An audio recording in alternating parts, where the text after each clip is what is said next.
Good morning, everybody. What do we got here? So here we've got a 5.3 Gen 3, and we're going to throw into this 1972 Blazer.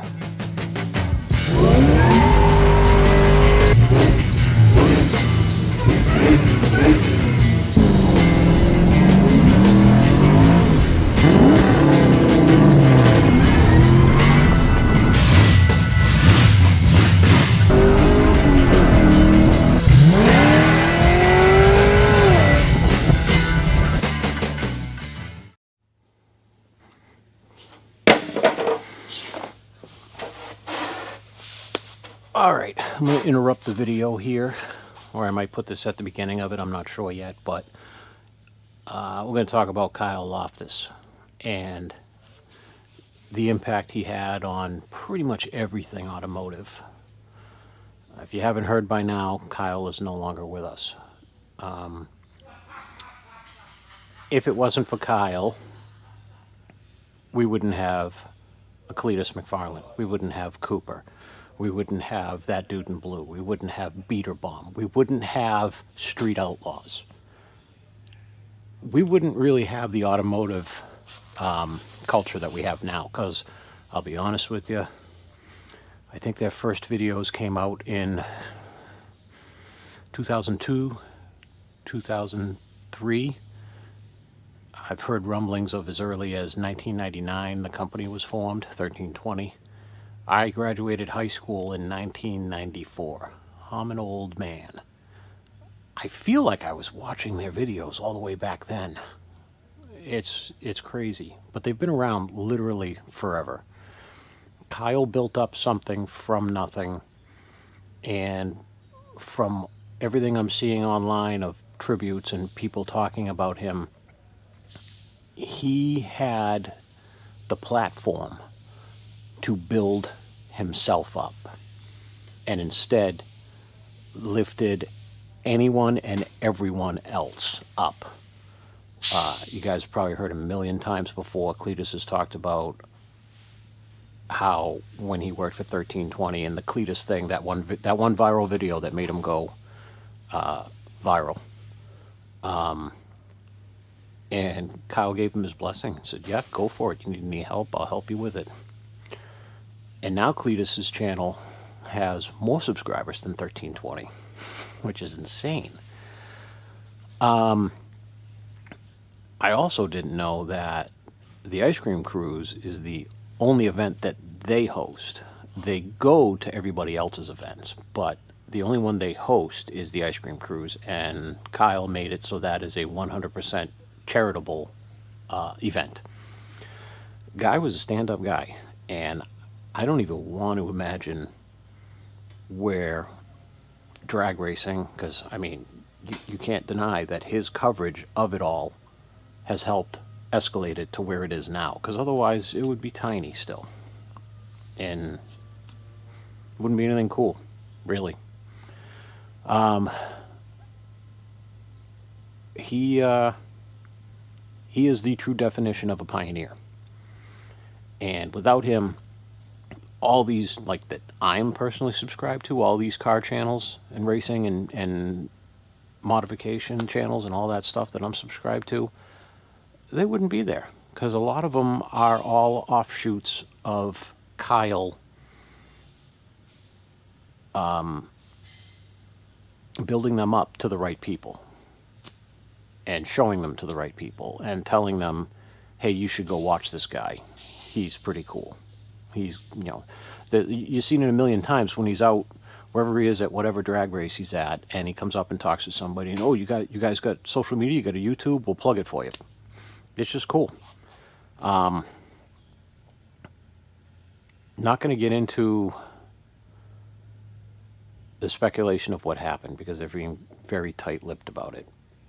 But I will say this and only this, and this does not mean this is what happened, this is just how I feel about it right now.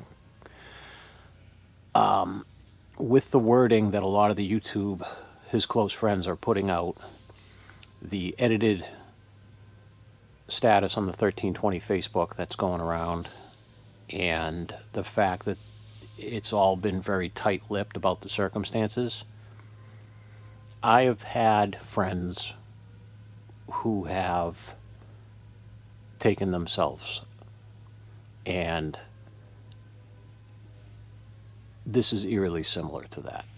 I don't know if it's the truth, but from my gut feeling and the things that I've seen that are not just some idiot in the comments trash talking, like these are from legitimate people, they've been very careful about how they word things, and it makes me feel like it's that. You know, you don't know what people are going through. You could be the most successful person in the world, could be the most happy person in the world, you could have everything you ever wanted, and you just don't know what's going on in their head. A couple of my buddies that have gone that way, one of them was the most happy-go-lucky guy in the world. He was the light. Anytime he walked into a room, it was going to be a good time. Nothing but smiling, nothing but laughing. Happy stories for days. Cared more about making sure everybody else was happy than anything else. And he had some pretty dark demons, I guess. And one day, he went for a ride on his motorcycle and pulled over somewhere, and he never came back. And another buddy of mine, same way, class clown, happy-go-lucky guy. I guess before I knew him, he had some substance problems, but had pulled himself out of that. Had been put back into a situation where he felt like he was in a dead end again and turned to that stuff again. And that was that. You just don't know what's going on behind people's eyes. So, with that being said, check on your boys, because you just never know. They might seem like the world is their oyster, but you just don't know. So just watch out for each other. None of us are indestructible or impervious to feeling that way. And that's all I got to say about that. So this 72 Blazer, which is in good shape, the frame is in immaculate shape. The body is in good patina shape. This was already Gen 3 5.3 swapped. We put an engine in it. This engine, original engine, this will be the third. Original engine burned oil like a mofo. Puffed it out the tailpipes like it was Knight Rider doing smokescreen. So, we got this engine. If you guys have been around for a while, you saw us put this in. This is not the oil pan that was in the truck, by the way. We'll show you that in a second. Put this engine in. This was a marketplace find. Okay miles, like somewhere around the 80,000 mark, I think. Ran mint. Totally fine. I took the bottom end, or took the caps and stuff off, checked all the bearings. Everything looked awesome. Guy drove it for, I don't know how many miles. I don't know. A couple thousand or so, a few thousand. Started ticking away badly and running like crap. Turns out, I got in with the borescope when I had the pan off underneath. Number 1 or number 3, one of those two fronts on that bank, on bank 1, I could see the camshaft lobe just not ground away, but beat to hell from chattering. Got in there a little bit more with the borescope, found out, first time for me. I know they happen all the time to everybody else. You can spin a lifter, or the lifter fails, or the roller fails, but first time for me, the roller lifter, actual roller, the needle bearings failed. So, that thing was just slamming against the camshaft. So we went and got a new engine. This one is a fresh rebuild, apparently. I don't know much on it. Boss man found it. And today, what we're going to do is throw this engine into that engine bay. Already went and swapped our water pump, our brackets. This is the oil pan. This truck has a weird, I've never seen this one before, a weird add-in cross member for the LS swap, and we're just going to go with it. And so it has that pan to fit that cross member. I've got to throw on my flex plate. I've got all my stuff on the front of the motor that needs to be there. All my sensors are swapped, valley cover, oil pressure sender, all that stuff. And we're going to throw this thing into the truck. So this truck is running on a, I believe it's a 411 PCM. It's basically a whole Gen 3 drivetrain out of like an '06 or whatever truck. 4L60 and the 5.3. Manual NP205 transfer case, though, because those things are next to indestructible. So yeah, so let me get going on this. Alrighty, so the first thing we're going to do is obviously make sure there's nothing under the lift. Put this down, take the radiator that's sitting on top right there out to get it completely out of my way, and throw a jack underneath the transmission to hold that up, because right now it's strapped up with a come-along, and lift this engine up and start lowering it down into the vehicle. I've still got to get oil, a filter, I need one spark plug, and I believe that's it for parts. And then just swapping everything back onto this long block once it's in the car. Let's see, I want to just have the weight off of it. All right, so let me get this radiator assembly out of there. We put it up there so it didn't get damaged anywhere around here while we were waiting and swapping all this stuff over. And I'll be back in a jiffy. Alrighty. So, I got my lights up here so I can see. I can't put my big light up because this is going to be very tight getting this engine down in here. I am by myself today as well. So, first things first, we're going to pick this engine up. I'm going to drop it down into here. Make sure I have my motor mount bolts over here. And then once this is in and these bolts are slid in, I'm going to get that bell housing all lined up and everything. All right. Let's see if I can do this without swearing too much.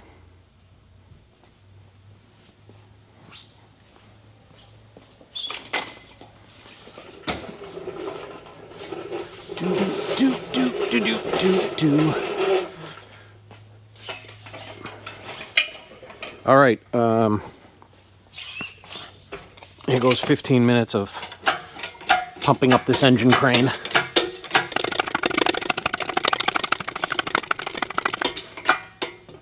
Whew, okay, I think I'm there. Now, I'm going to put this engine literally in sideways and then lower it down a little bit so this clears the hood, and then rotate it. You'll see. Trust the process. I know this will work because that's how I took it out. Alright, so we can come down like 2-3 inches.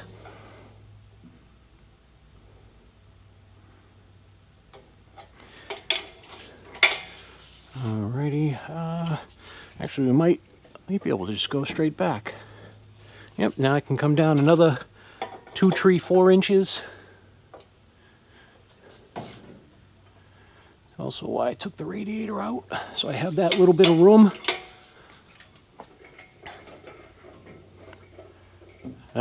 This is where we got to turn it sideways. Now I remember. So we can get it by that little section there.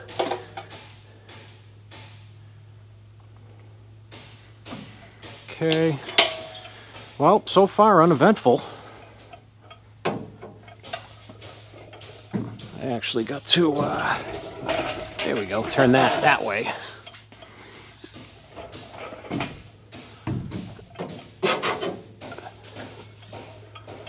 All right.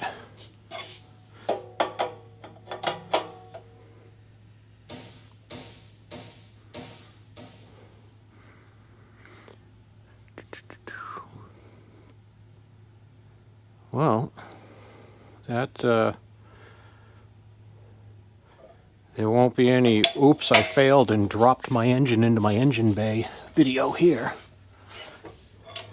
And now watch this thing fail.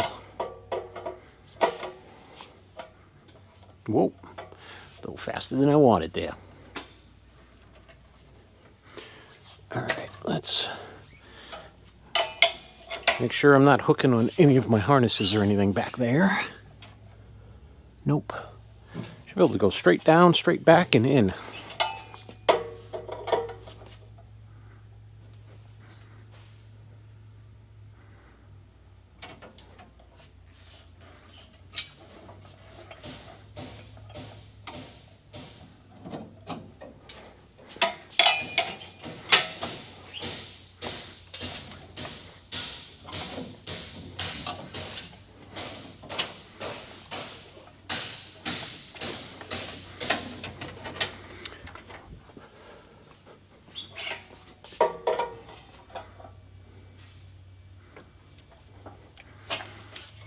riveting content, I know.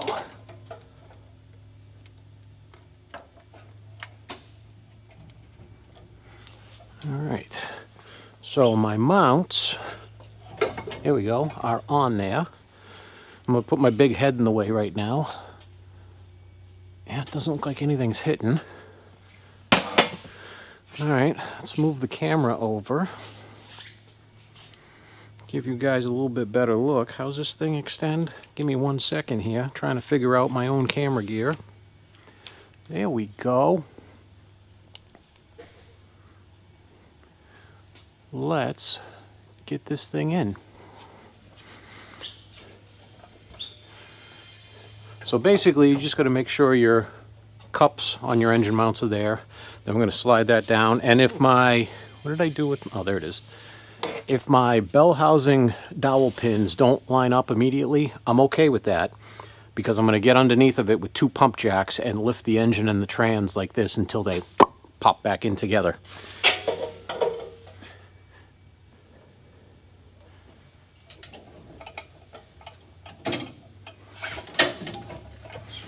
Make sure I'm not hanging on anything.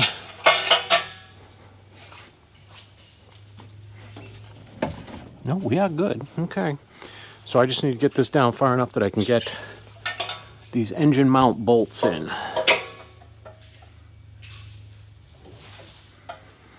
I should be able to slide one in on this side. I'm not gonna nut and bolt it. I'm just gonna throw the bolts in, so they're basically locating pins.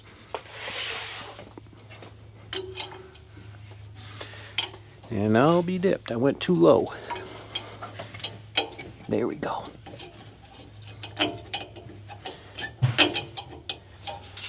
Where is it?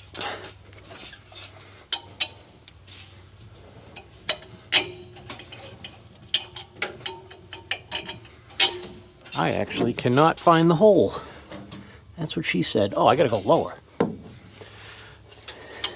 It's too dark down here. I can't see what I'm doing.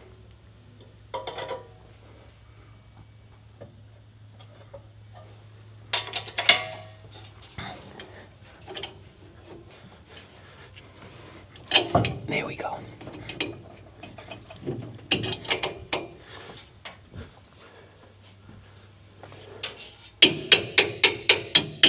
All right, that is one. Let's get this other side in.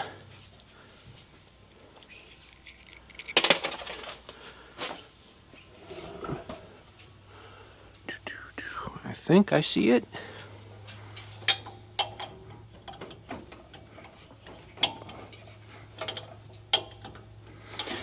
And I thought wrong, because I don't see it. Oop, just pulled out my cotter pin with my sleeve. I don't want to do that.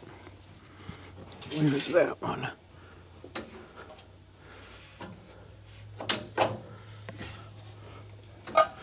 That's right there. Why couldn't I get that in there? Oh, because I'm an idiot and it wasn't lined up. Let's see if this one will go all the way through.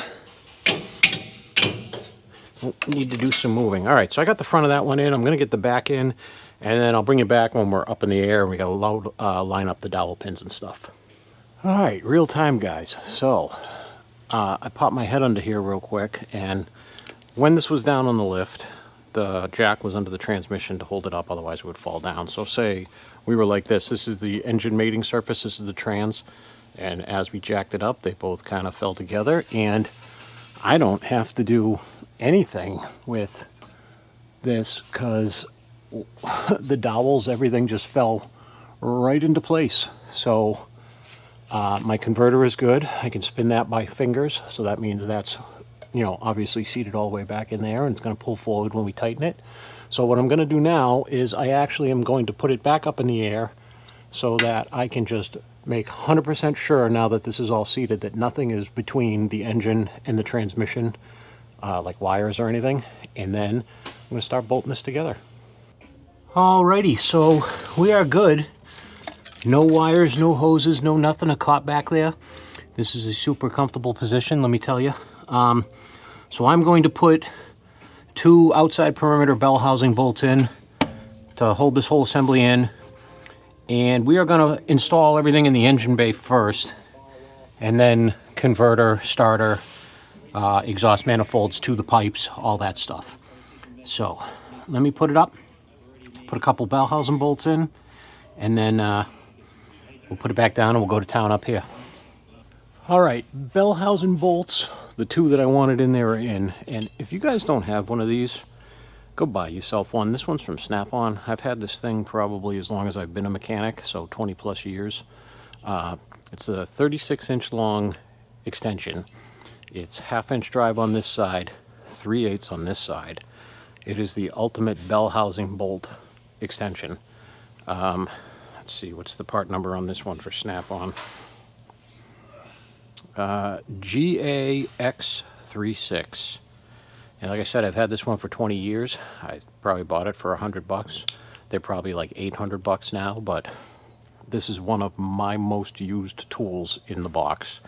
When I was with GM, I used to do a ton of transmission overhauls. So, and that's when the 4L60 was out, and we were doing sun reaction shells pretty much on every single truck out there. But this thing was invaluable to me. And let's put this down now, and we'll start with the intake and the wiring to kind of seal the engine up. All right, so we're in there. I can use my regular light now. I also pulled the valve stem cores out because I don't feel like breaking my back bending over this for the rest of the day. But what we're going to do now is we're going to get our grounds on the back on the cylinder head there. We're going to get our knock sensor harness run under here. We're going to take this off, number one. Plug in all of our wiring back there, and then go to town. I'm also going to look. I'm pretty sure the block offs in the rear of the heads are not in there and did not get switched over from the old motor, so I'm going to go pull those off as well. And then we're ready to throw the intake on. All right. See you later, lift plate. I'll throw my 4 bolts in there.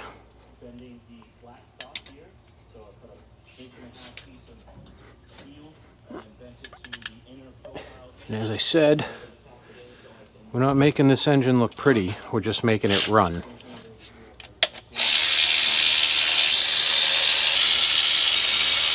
All right, next up, I'm gonna jump my big fat ass up in here.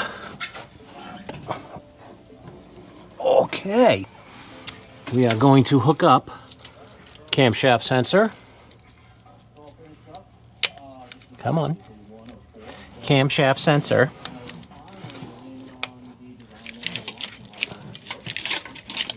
So many wires back here. If this was me, I would literally be rewiring this entire vehicle. Oh, sorry, that's the map sensor.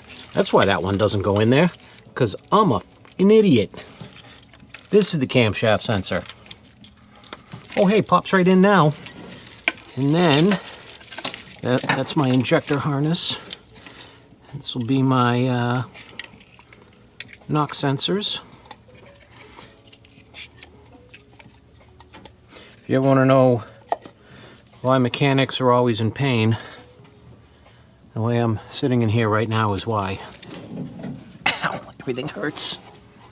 All right, I have like 3 or 4 grounds back here I have to do, and then somewhere in this harness is my, here it is, this is my aftermarket oil temp sensor, or oil pressure sender wire.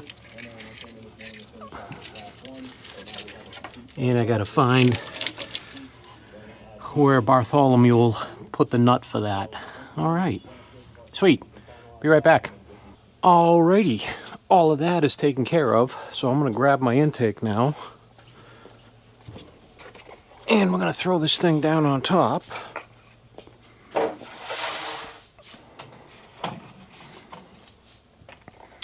Make sure everything fits good. And I still got to go grab my PCV valve off of the old engine, because this is an older Gen 3, so we still have a PCV valve. And all right, we are sat back down on there. Let me bolt in my bolts, run those 2 injector / coil harnesses down here, then we'll throw some exhaust manifolds on. Alrighty, as you can see, we now have orange valve covers on there. Let me tell you why. So, I went to hook everything up and realized, as you can see in the previous clip, this has the PCV style valve covers. Apparently the original engine and the one we put in the last time are later Gen 3 orifice valve style engines. Now, I could just go get an orifice valve down the street at AutoZone or whatever, the ones that plug right into the PCV area, but I have the PCV or the orifice valve covers sitting on that other engine, and these are the updated valve covers with the different baffling inside to stop with oil ingestion, so why wouldn't I just put these valve covers on? So they're on. Hooked up my evac system and all that shit. Got most of my wires loomed over, got my throttle cable on. I'm going to run the wiring over on this side. Then now I think I'm finally going to put the nuts on the other side of the bolts for the motor mounts, tighten those all in while I still have room to get around them, and then we'll hit the exhaust manifolds. All right, exhaust manifold time. So I've got my driver's manifold here. I've got 2 bolts in it with the gasket. I'm gonna get this crap out of my way. I'm gonna slide her down in there. Grab my ratchet. Catch this front one. Drop the back one. Let's see if that one fell into the absolute abyss or if it's findable. Oh, of course, every time you drop a bolt, it rolls all the way to the opposite side of the vehicle.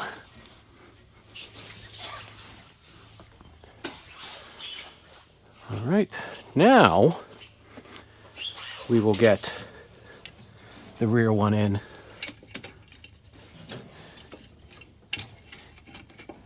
Get it aligned here.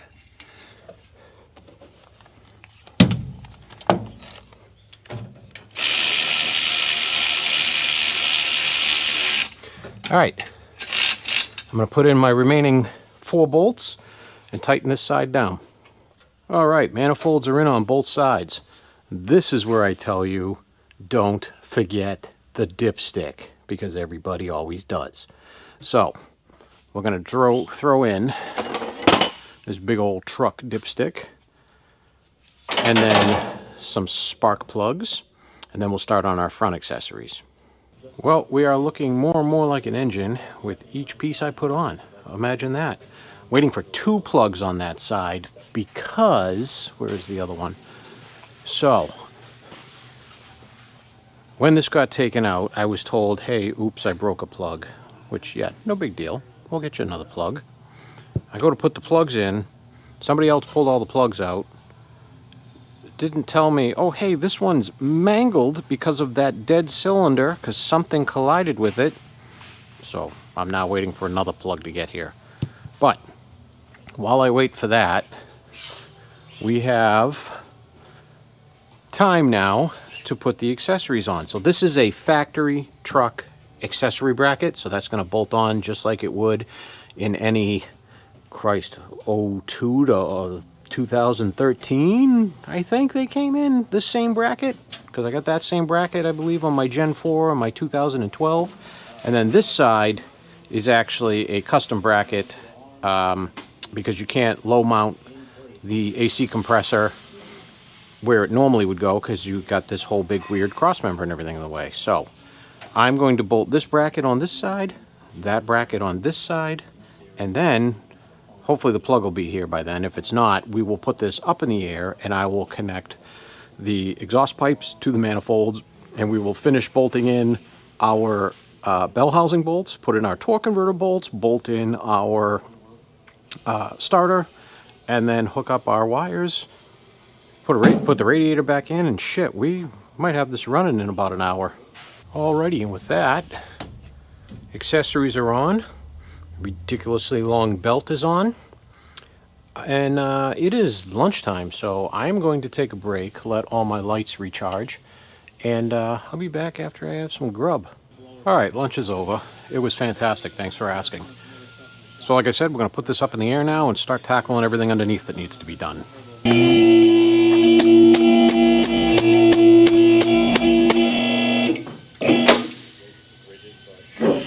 All right, so now that we're under here, I'm going to do my torque converter bolts, finish my bell housing bolts. We are going to make sure my drain plug is tight, put my oil filter on, and then bolt in my starter, and then bolt my downpipes into my manifolds. And then I think I'm going to be ready to put this back down, put some oil in it, put the radiator in it, put some coolant in it, and start it. Oh yeah, these are the fun times. The last little bit before you can actually start it. All I want to do is start it. Okay. All that underneath bullcrap is done. So now we're going to take the elevator to the bottom floor. Radiator is up next. Okie dokie. Let's grab this radiator. Try not to spill any of the residual coolant that's in it. And put it in the vehicle. Let me see which way is going to be the easiest way for me to lift this. Probably just like this.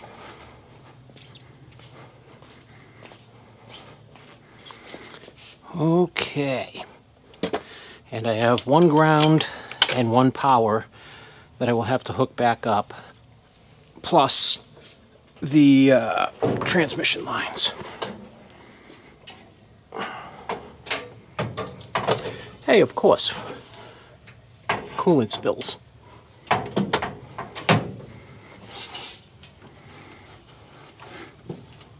And that line is going to fight me.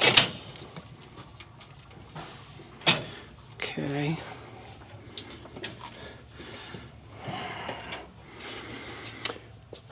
I really wish Bartholomew fully emptied the radiator. I could have done that now too, but I didn't think of that, because why would I think, hey, I have to empty this radiator that's been taken out of the car?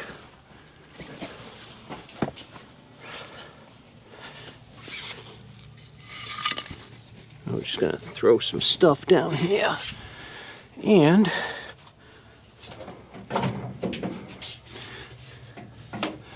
I'm not sure. Think.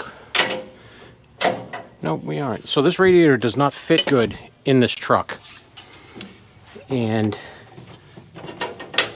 it is what it is. It's not getting replaced. They are not interested in that. I think it's more of a universal radiator. All right. So we should be good with leaks. Let me hook up these couple lines, hook up a couple electrical connections, and we can fire this thing up. Okay, we are down to the nitty-gritty. And I'm going to be completely honest with you guys. This engine bay gives me such massively bad OCD because it is just a mess, wiring-wise, bracketry. There's the lower transmission line. I do not like how that thing feels in there. It feels to me like the threads are ready to strip out of the radiator. It's just, everything is just really not to my standards. So we'll see what happens here. And wow, that's not a, it's not a 12, I mean a half inch. Got a 9/16 battery connection here. That's super awesome. All right, we are going to put some oil in it, and then I will put the intake pipe on so we can plug in our mass airflow meter, and we will see if this thing cranks. And if it does and it fires, we'll throw some coolant in it and let it warm up.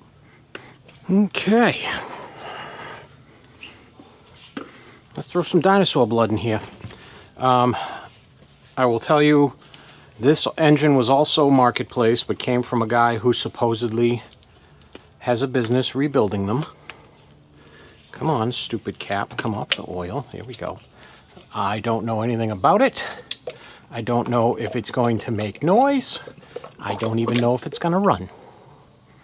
So we're all going to go on this journey together, and it's going to be a super fun journey, right? Come on, reassure me it's going to be fun. I don't need any more crap, because the ending of this going together was a pain in my butt because there was stuff missing, stuff not right, and then just the general disarray that is this engine bay and whoever did this install. I will say this, so I've driven this truck. This truck rides and drives beautifully, which shocked the hell out of me. It's solid axle crossover steering, and there is no side-to-side play. And the suspension, the ride is, for a lifted truck on 33s, dare I say, it's a luxury ride. It is nice and smooth. Does have its share of rattles that need to be taken care of, but that is neither here nor there. All right. I think last piece of the puzzle is this air intake that I'm not really a fan of either. It's not a super awesome one. There's no mount. It just kind of hangs in here. Again, don't flame me for this. I did not build this. And if this was here to have any kind of serious work done, besides this, because this is just, they want just this and this only done, this sucker would be getting a lot of work, because there's a lot of stuff on this that needs to be done correctly.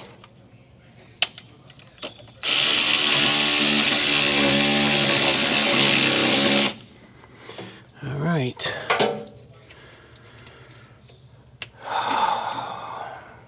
Wish me luck. All right. Here we go. First, I'm going to prime the fuel system, make sure there's no fuel leaks.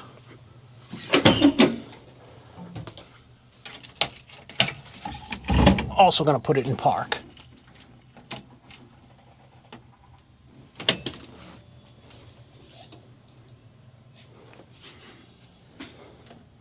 One more prime. Okay, now I'm going to sit in here so I can watch this oil pressure gauge and make sure everything reads right. You guys, let me know if there's a fire or anything out there.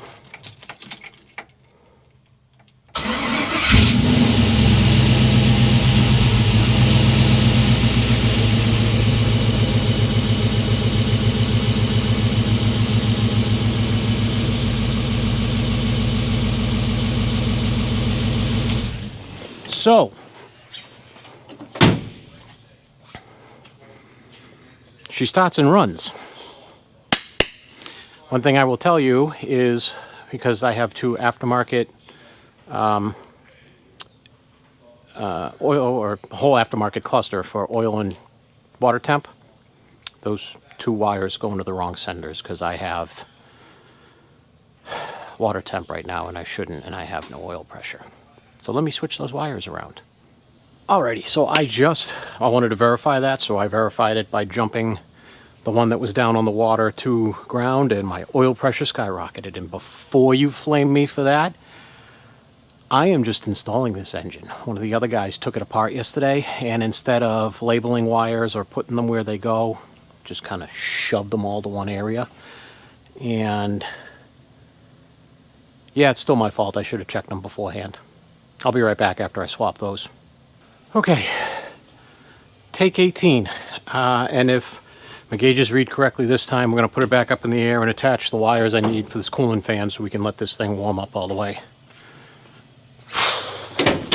Wish me luck for the 5th time. All right, looking good, looking good. Let's see.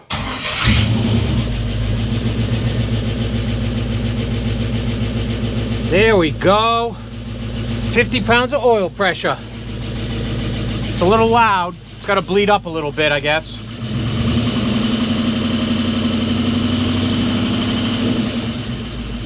There we go. She's quieting down. Okay. All right. Now that that is good, And we know we just need to bleed a bunch of air out of the oil, the lifters and whatnot, valve train. I'm gonna hook this up so we can bleed a bunch of air out of that too. Okay, so I hooked up our cooling fan, which reminds me that's another thing that pisses me the hell off about this truck, is you're running a factory computer. So you have fan control, including fan control that can control it when your AC is on, but instead they have it just hooked up to a regular binary switch, not a trinary, and they have the fans wired so that anytime the key's on, the fans are on. Why? You don't need that. All right, let me put it back down. We'll put the coolant in it. We'll start warming it up. I don't know if I see any leaks from that, no, I don't see any leaks from that fitting yet. I'm gonna actually clean that off with some brake clean before I put it down so I can make sure there's no leaks. Okay, so something else you might have noticed when I had the engine out, you saw your front coolant crossover steam port from head to head. They don't have a port coming out to bleed the air out to go to, you know, the radiator to bleed out completely. Another thing that is infuriating me, but there's nothing I can do about it because they just want the engine in it. They don't want anything else. Whew. Yeah, so this thing warms up and burps like, which Chryslers were though? Oh, actually any Pentastar warms up and burps like it's a friggin' volcanic eruption. So we'll get that here too. All right, let me dump some coolant in this thing. Well, here we go. Coolant's in it. I'm gonna start it up. I'm gonna see what happens. I'm gonna grab my coolant sucker back over here because if this thing starts boiling over, as it's going to, I want to be ready for it.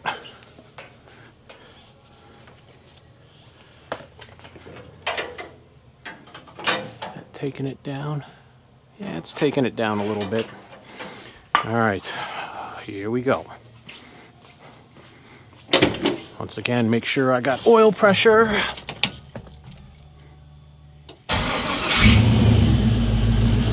Oh, much quieter already.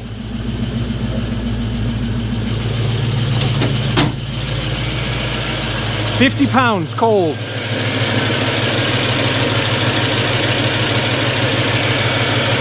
Yeah, fans are already on. Also, no high speed, low speed, just on.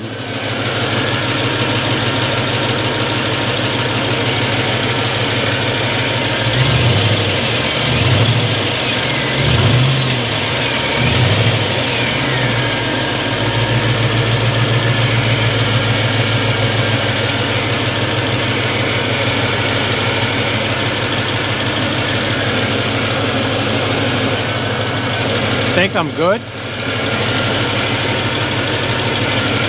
Just gonna let this warm up now and get to operating temp. Well, engine was running, you guys heard it. It was quiet. And then this started. Still got 50 pounds of oil pressure.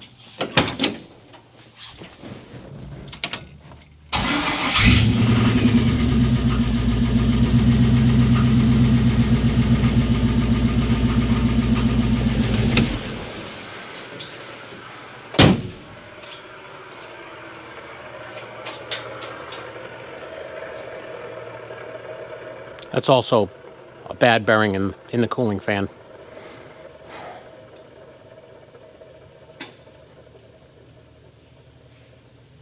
All right, it's done. Nothing makes me happier than spending a whole day and a half swapping an engine over to have to do it again. Hey, so yeah, that's the gamble you pay or play with marketplace stuff.